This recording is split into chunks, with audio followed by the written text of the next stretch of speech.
Oh my god, guys, welcome back to another episode of the Bodacious Rant. I'm super excited about this. Of course, you're with Burn and Rye, and we are talking some more House of Dragon, specifically episode 9. And man, this is one of the best penultimate episodes I've seen in a while, or at least I can think of at the moment. Maybe besides like Daredevil-ish, but even then, that's not the point. Like the Daredevil episode from She-Hulk. Anyways, guys, this is a spoiler episode, so as always, don't forget to come back after you've watched it, and please give us a like, ring the bell to stay up to date with when we drop those videos, and of course subscribe. We always appreciate that, guys. So again, thank you for sticking with us. We're at episode 203 now, so it's been quite a ride, and we want to see you guys keep growing and keep following us on that. So let's get started. Yeah, you'll be here for 203, and then when we get to 2003, when we're a bunch of old men just talking about movies and I hate to say it, we can get to 2003 and like, shit. Nah, it's going to be like another 20 years if I'm doing the math right. Never mind, we're fine. Anyways, while we're still youthful. Oh, God. But this episode titled The Green Council is probably one of the most appropriate ones because, given it was a literal translation where the Hightower Targaryen Council, right after Viserys died, they got the news. Otto played it. This coup was in full motion, like ready to go. And Alicent didn't even know about it, which I thought was hilarious, but also super fucked up. That this woman has been driven to madness by her dad, by Rhaenyra's actions and stuff. She's just also mostly herself, just because she's a jealous woman. But man, that was just I think she finally woke up this episode like, oh my god, I've been used like for the last 20, 30 years. It's like, yeah, no shit, Sherlock. Your dad drove you to this. I don't get what she was thinking, to be honest. Yeah, it's like you and I were just talking a few seconds before the recording that no matter what happened, at the end of last episode, whether there was a misunderstanding or whether there wasn't a misunderstanding, this sort of, usurping of the throne has been in motion for years and years. So no matter what happened, once Viserys, kicked the bucket, it was like, all right, we're setting our plans in motion now. So yeah, this was, like you said, a wake-up call for her, where like everybody on the council revealed themselves to be like part of this coup, essentially, except for Beesbury. Yeah, and honestly, it's the real, should we have actually guessed that, should we have be surprised that this was happening? Because Otto set this up years ago when the queen died, for Alicent to sneak in. So yeah, of course, with Otto behind it, it's gonna happen right quick. And yeah, Beesbury, basically with a coup, like any other coup, especially in Game of Thrones, anyone who questioned this or didn't agree with this motion, killed off. Kristen Cole killed off Beesbury. Larys Strong basically put in all the canaries and anyone who found out about this this death right in the keep. Just forget it, locking you away, basically cutting off any communication, because as we found out either last episode or 2 episodes ago, Mysaria has been keeping tabs on the Red Keep, essentially. So basically, with Larys and Otto, there's no stopping this coup. And then also imprisoning Rhaenys, just because she did favor Corlys's wishes that Luke would be the next heir to the Driftmark. So they imprisoned her, and man, it was just such a fucked up episode. Like, I thought Aegon was just kind of a casual dipshit, like how do I put it? Like, I thought he was just a drinking, moron, but we really found out how fucked up he was. Like when those Eric brothers, brothers went down looking for him at Otto's wishes. It took me a second, but when we see those kids fighting in this pit, just like bunch of savages that people are paying for this, it's horrible. We see this motion of a kid with white hair, and the other brother's like Aegon. It's like, oh yeah, he's been thrown. We basically hinted that he's been throwing his kids in this pit to kill themselves off for years, which is like, wow. I didn't think he could sink any lower. I thought he was gonna be like a Joffrey, but he's like a, I don't know what to compare him to. Almost like an idiot Ramsay. That's basically how I would look at him. Yeah, it's It's just something totally different than we've seen in Game of Thrones. Like this like level of depravity that he's kind of fallen into. Like we know he's a sexual deviant, like him, raping a lot of the handmaidens, and then now we see fathering illegitimate children and putting him in these fighting rings. It's like, dude, like this guy is like, if anything that we've seen, from the last few episodes, this guy is not someone who you want to be king. And the fact that he doesn't want it is a good thing. So the fact that everyone else is pushing for this guy to, sit on the throne, it's very problematic. And, this sort of like race to like who finds him first, whether it's Allison's, guys or if it's Otto's guys, it's like either way, like I just, the whole time I was like, I just hope they don't find him, like I hope this guy is like sort of just lost in the city or like somehow got away because he's just not fit for the throne at all. No, and we see Aemon's true intentions. Like, we see his darker side coming more and more. When he's basically just like, I don't care if he comes back. I hope he's dead because I'm next in line. Like, Yeah. Again, it's funny because when they were kids, Aegon was definitely picture perfect for the throne. Like, he was a good swordsman. He was charming. He was a joker a little bit with his cousins and stuff, his nephews, but also again kind of a deviant because he was jerking off in a window. But and Aemond was the weak one, really. He was like kind of meek and stuff, but now he is known as, I'm gonna keep calling him the Kinslayer because it's apparent he's gonna kill off his family. I forgot who specifically because I haven't really read the books, only looked up online. But it's gonna happen. He's basically like, I'm ready for this. I'm gonna be full on a conqueror. He wants to be, at least. So, even though there's really not much to conquer, but essentially he's an iron fisted king. That's what he wants to be. Yeah, he's been forging himself into being this warrior that's preparing for the oncoming battle. Like he's willing to claim the throne by any means necessary. Like no matter whose blood he has to spill, and like it's very apparent from this episode. What he even, like you said, he's just like, I don't care if my brother's dead. Like that just means I'm next in line, and I'm willing and ready to take it over. And I hope it's me. Like this dude's just like, he's ready to go, and that's like again another scary person that you don't want on the throne. No, I kind of think about Dune, like the remake where Oscar Isaac basically said the best leaders are those who are like, who don't seek it. They're appointed to it. They're given that chance to do it. Mm-hmm. And it's like, yeah, those guys who want this power or don't, like Aegon doesn't want it, and throughout this whole episode you could see in his face he has dreaded this moment his whole life.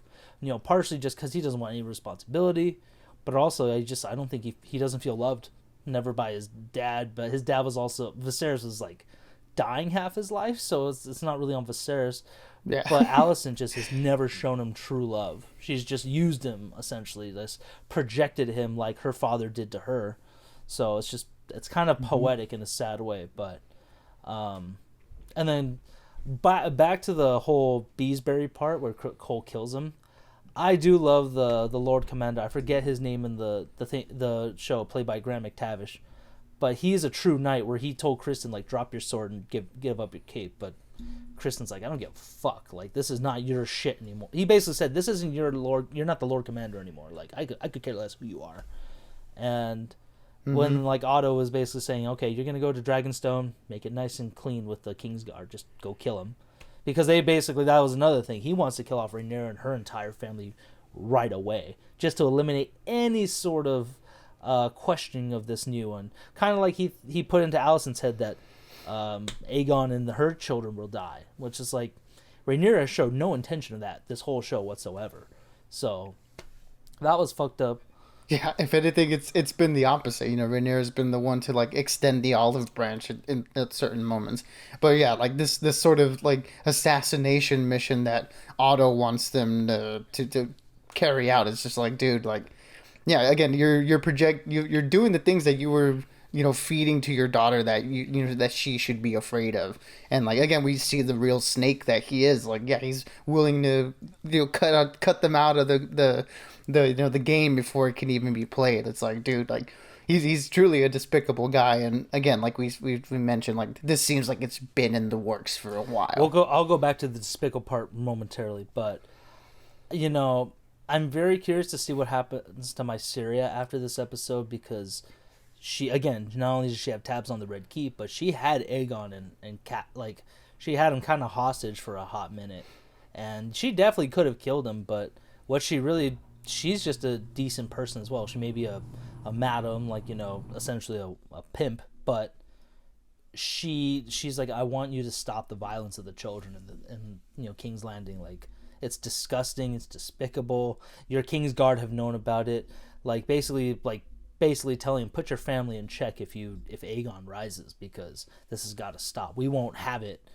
Kind of like when Daenerys was in control of that one city in Essos, wherever it was, I forgot. But then those people kind of rose up against her. The Harpies, I remember that. It was it was kind of hinting that could happen here, but yeah. Mm-hmm. Do you think she may have extended or like overplayed her hand? Like, do you think like Otto's sort of like, I'll remember type of thing, be like, okay, like, yeah, sure, I'm gonna make sure I keep my family in check, or it's like, okay, I remember you did this thing, so you're an enemy. I'm going to make sure you can never do this to us again, type of thing. Well, that kind of goes back to the despicable part, because after the Eric brothers, which both E and A Eric, I don't know their last name, but that's what they're called, the Erics. And then, Kristen and Aemon fought for Aegon to bring him back to the mom or, grandfather Otto. That creepy scene with Larys and Alicent was just nasty. But basically, again, he is such a smart fucker. He is playing both of them. My private time. Oh, yeah. He's playing both sides. He really is quite masterfully, because he tells Otto, like, oh, the time with your daughter could be used to your advantage, kind of. Wow, and basically he's saying, I can cut out the Canaries and kill off my Syria's communications and basically try and stop her operation right now if you let me have your daughter. And he basically sold her off with that meeting.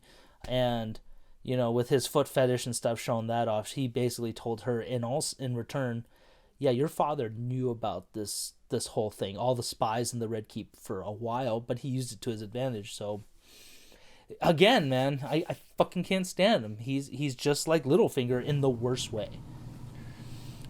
Yeah, pretty much. Yeah, and that's the part that stuck out to me, basically, where, yeah, like, he's basically saying, like, there are spies within the Red Keep, and he kind of sort of like hints at, okay, he's going to be the one to take care of it, because we've seen he's that guy. He will go out and do the dirty deed to sort of, get a favor in his, in his hands. So, yeah, I figured, like, okay, maybe Masari sort of overextended herself or really didn't know, like, the type of people she's dealing with here with, Otto and Larys. And yeah, that whole the whole foot scene was just like, man, like, it would be the guy with the club foot that has a foot fetish. I just thought that was pretty funny. It's disgusting. Gross, yeah, gross, just a totally gross scene. But I was like, here's the thing, I don't want to think my Syria is completely out of it, because she has grown pretty smart, and we've seen how smart she is. I think maybe I wouldn't be surprised if she planned for this to happen, that she knew Otto and Larys were gonna kind of try and stop her right there.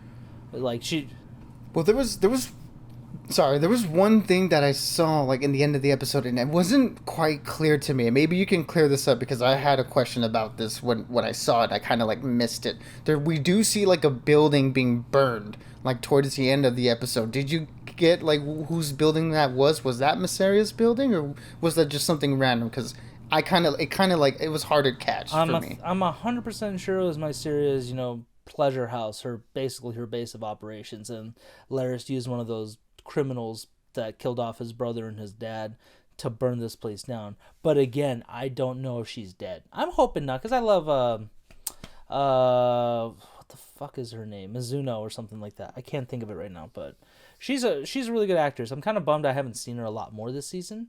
Sonia Mizuno, yeah, there we go. I haven't been terribly impressed by her, to be honest. Maybe if she is alive and she has a little bit more to work with, then that'd be cool. But to me, she just kind of sticks out as a little bit of the weak link in this cast. That's overall pretty strong. But that's just me. That's my I just feel like we haven't really seen her utilized very well. But I wouldn't be surprised if she is alive, her storyline is going to come to play in the later seasons. Just because, again, she's a lot like Varys, the eunuch from Game of Thrones, and also kind of like Littlefinger too, like where she's a combination of both. That she has these canaries, she runs a pleasure house. She basically has a web within King's Landing. So I think that's why I'm hoping we see more of her. Yeah. Yeah, there's definitely potential there, for sure, if she is alive. Yeah, and that ending, though, that was some...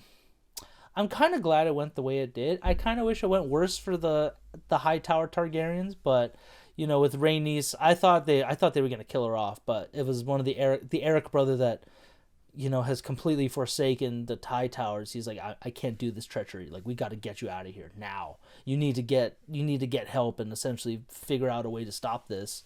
And she's like, but where's my dragon Melise? Oh, actually, before we get started with that, I'm sorry. I'm kind of jumping all over the place. This episode had me excited. Rhaenys's and Alicent's exchange was also great. Like, she tried... Alicent went in thinking she could plead to her really well by saying, you should have been queen. You understand that we're here to guide the men. And Rhaenys is just... I think she's grown past that, where she's like, you never saw yourself on the throne after all these years of being there? And Emily... is Emily Cook? What's her...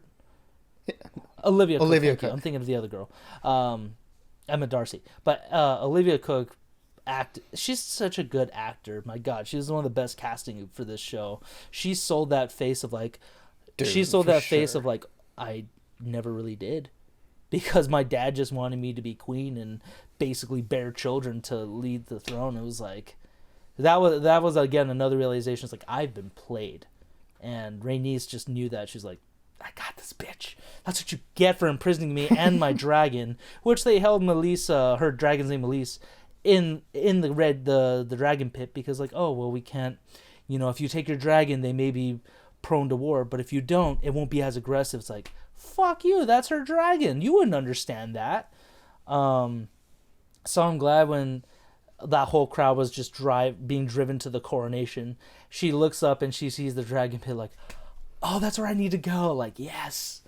And with but yeah, sorry. No, go ahead. Let me just cut in real quick. That whole sequence between now I'm forgetting her name, Alicent and Rhaenys was great, because like you said, Olivia Cook has been putting on a clinic, and like this was basically like her episode, where like every moment, like I was like, dude, she's like absolutely killing it. But yeah, that whole interaction between her and Rhaenys just solidifies the fact that Alicent has never at any point in her life been making decisions that were her own or weren't impressed upon her, by her dad. And she's a little bit more self-aware of it here, in her conversations with Otto, saying like, I've only ever did what you wanted me to do. And now she's sort of trying to like take a little bit of ownership. But even here, like when she's trying to appeal to Rhaenys, she really can't, because Rhaenys is like, she's been there. She's been sort of, sideswiped by the patriarchy. And like when Alicent comes and pleads for her, it's like, yo, you're not doing it for yourself at the end of the day. You're doing it to further, the line of men, like for your kid, who we both know should not be, the one leading the Seven Kingdoms. So it's like, Rhaenys, you got to come at her with a little bit of more of a better appeal, not just like we need to like be like good servants to help the men rule better. It's like, no. Like Rhaenys like was in line to be queen, and by all accounts she should have been, and she knows that fact, even though like, in the last few episodes, she's been saying, I've put that all behind me, I'm not thinking about that anymore. There's still a little bit of that in there, like no one can fully get over that. So the fact that she's stuck with her guns and is going to do the thing that we're about to talk about here is really awesome. Yeah, before we end it off with the coolest scene of this show so far, it was just, it's all a matter of experience. She's been in this for way longer than Alicent has, and like her dad keeps saying, oh, you're playing the game very well. It's like, Rhaenys has been through the game. She is done with the game. Like, she doesn't give a shit anymore. So yeah, it's also like, two desperate women going for Rhaenys. She went with the one that had a better deal, which was Rhaenyra. But also just by pure honor. Her husband wanted Rhaenyra's children to rule. That's how it is. Just out of respect. Not like the patriarchy and all that stuff. Like, Alicent's just kind of blind with anger at all this right now. But Aegon's such a little shitbird that when they gave him Aegon the Conqueror's crown and the black sword, I forgot what it was called. I think Balerion was the black dread. I forgot what the sword was called, which was... Yeah. It's not Dark Sister. Dark Sister's Daemon's sword, I believe so. I forget what the name of this sword is. They do mention it in the episode. it was a pretty badass sword and crown. I'm not gonna lie. I was like, God damn it, you little brat. But of course, when Rhaenys being in the dragon pit, she makes her way down, and of course, just busts out with her dragon Melise, which I didn't realize we saw her episodes ago when they went down. Like when we saw those two dragons flying with Corlys, Velaryon, and those other ones. She was the one flying. She was the one flying the red dragon. I didn't realize that was hers. Yeah, just that's one of the common complaints that you and I have had. Like they haven't really done a good job, at least in the season, of showing who's his dragon and like who is a rider, who isn't a rider. Like we know like Helena and Aegon have dragons, but we haven't really seen them. So it's kind of like very not very like clear, to who has the dragon and who doesn't. But yeah, finally we get that answer here with yeah, Rhaenys. not enough dragons still by my taste. Obviously we're gonna get more with the later seasons, but. Need more dragons. The hashtag more dragons. Yeah. But when her and Melise just break out of the keep and totally ruin this coronation, that was her spitting in the face of Alicent and the whole patriarchy. It's like, fuck you. Like, this is bullshit. You kept my dragon and myself prisoner. And she could have killed him right then and there. But she granted mercy because she wanted to kind of like slap Otto in the face like, I'm not what you think I am. So her riding out of there was just perfection. Yeah. And it couldn't have happened at a better time either, because we see Aegon going from like someone who's reluctant to the throne to once he gets up there and everyone starts cheering for him, he sort of gets that validation that he's been seeking, and it's like, oh no, this couldn't have been like any worse, like for him to be like, okay, now I'm in the throne that I didn't want. But people love me, so now I'm going to accept this thing and really get to do whatever the hell I want. Presumably, we'll see what he's like as a king, but, if anything's like sort of, telling us that he's not going to be a good one, like just look at everything that he's done up to this point. But yeah, like that moment where he's just like, it's like, dude, like, you're going to get your comeuppance. Sorry, what were you going to say there? I was just going to say, man, like, you could tell everybody also didn't want it because his sister/wife, everybody basically barely nodded. They nodded in disgust at him as being king. And even then, I think he still partly doesn't want it, but getting that gratification with the crowd is definitely a step in the wrong direction for him.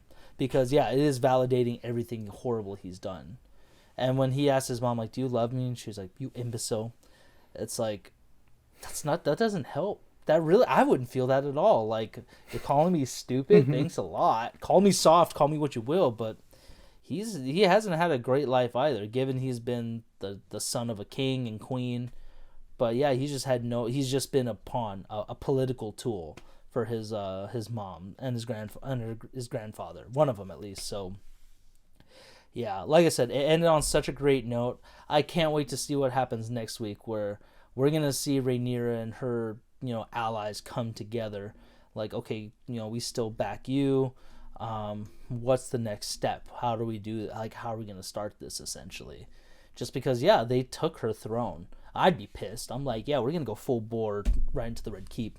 They have no cannons. We're gonna kill all the dragons. Not really, but still, I'm curious to see what's gonna happen. But the Dance of Dragons is now in full motion for sure. Oh yeah, like there's no turning back now. Like the battle lines have been drawn and like movements have been made. So yeah, this was like the final step in that direction. So it is going to be curious what the response is from the Blacks next week. I'm curious. Since this episode was such a green centric episode, I wonder if the finale is going to be purely from the Blacks' perspective. I'm curious to see how it all ties up, but man, like what a penultimate episode, dude. This is some really exciting stuff. I just want to make sure. I know I kind of thought of a joke when you said the Blacks, but you were talking about Rhaenyra and Daemon, right? Oh no. Like she's like the Black Queen, yes. Essentially. I saw that somewhere and I was like, why is she the Black Queen? I don't know what do you know the significance of that, to be honest? Well, yeah, just because the primary colors for like the Targaryens are like black and red, so they're saying that she's the true heir to the throne, that she's the real Targaryen that should be sitting it. So her sort of side of this oncoming civil war is referred to in the books and in the fandom as like the Blacks. This is their team, and then the Greens are the High Towers, their side. Since predominantly the High Tower flag and sigils and their colors are all green. So yeah, so they're the Greens. and the other, Rhaenyra's side are the black. So that's, for anyone, for no, no confusion going forward. I'm not talking about, anything else but the different factions of the Civil War. No, I got it. I knew who you were talking about. I just wanted to clarify on like why that. But no, that makes a lot of sense. I mean, you could have been talking about the New Zealand rugby team. I don't know, but it doesn't matter. We know that now. Now, if I was saying this during the Wakanda Forever review, then people should be taken aback. I think, they should be like red flags are going up. I don't think we would socially we'd be like Tiger King. I don't think I'll ever socially recover from this. Before we finish up, Bern, anything else that popped out at you this episode? No. I mean, I'm very, very curious to see like what happens next week. Like, what is the moves that are going to be made of it. But yeah, just this episode was fantastic, really well directed. The dragon popping up at the very end was unexpected and a really cool sequence. So it's like, yeah, I couldn't be more excited for the finale. Me neither, man. It's been a solid season for the most part. A little slow as well, kind of like Rings of Power, just because they're both the dominant shows right now and just fantasy shows, but. Again, it's familiar territory, and I'm digging it. And again, I'm tempted to read the books now. But everybody else, what did you guys think of this episode? Were you wowed like I was? Were you all excited by the gossip and the chisme throughout this whole thing with the greens and the blacks and the Aegons and all that stuff? Let us know, guys. And of course, stay tuned for next week's finale of season 1 of House of Dragon. Black Adam comes out this week, so stay tuned for our review of that. If you haven't checked out our reviews for She-Hulk's finale, Halloween Ends, as well as Rings of Power's finale, go ahead and check those out too. But until next time, guys, stay bodacious and keep on ranting for the both of us. Absolutely, everybody. Be good, be safe, and as always, we'll catch you on the next one.